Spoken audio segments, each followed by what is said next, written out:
disabled children, and they got credit for it and volunteer hours. Have you thought about doing something like that? Well, I know initially we wanted to target some clubs in schools. We know that in our high schools there were a lot of clubs that were built on community service and giving back. We also knew that there were programs within high schools that required community service in order to pass the programs. So we figured we'd target schools that had organizations like that, as well as churches and local youth groups, because we figured that those are groups that tend to want to do good things. And so if we can partner with them, they'll be willing volunteers. Just out of curiosity, what does your name mean? It means community sees, and we kind of did that because, like with our elderly population, a lot of people don't really know about the issue, so we wanted to imply that like the community, us, sees elderly people and like still sees them as functioning, valid human beings that can contribute to society. And also with the virtual reality aspect, we wanted to talk about how, you know, because you like see virtual reality. So that was our idea. Yeah, so like, what is y'all's revenue model? I mean, I know y'all are depending on volunteer waivers, but I mean, there's gotta be like a couple people who are working full time to make sure this doesn't just collapse on us. Well, so it's based on subscription, and the idea is ultimately to be a nonprofit. We're not looking to cash in huge.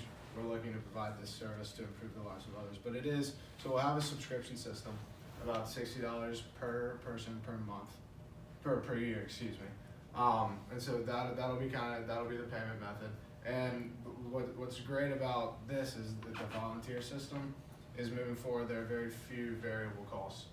And so beyond year one, beyond the purchase of our inventory of the virtual reality headsets, most of the revenue that we bring in will be turned into profit, or will then be able to use to expand.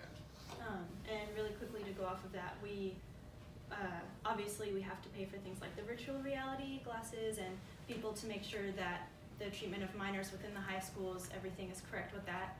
So we want to make it clear within our subscription service that you're not paying for like the volunteers in the company, obviously, because they're volunteers, but for the virtual reality and things like that. And when we put on events, like we have to pay for that. So we want to make it really clear that like you're paying for the extra stuff, you're not so much paying for volunteers. And we also discussed like once we get more into it, we would be able to have individuals not have to pay and just have the subscription service through like nursing homes and stuff, so that the people from that are like receiving the service aren't exactly paying for it. It's the places that are offering the service.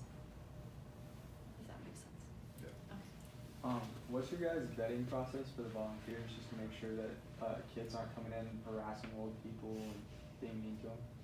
We haven't really thought about that, but one of the things that we could do, I'm sure, is just a simple interview process and talking to probably potentially some of their teachers and others involved in whatever organization they're coming from to verify that they have good character and good intentions. We didn't think about that. Thank you. Last question.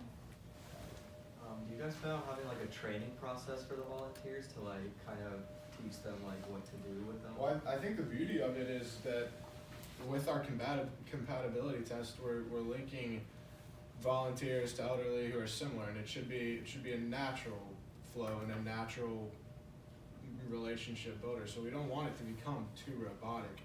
Ideally, we would like for it to be as natural and as like a friendship as possible.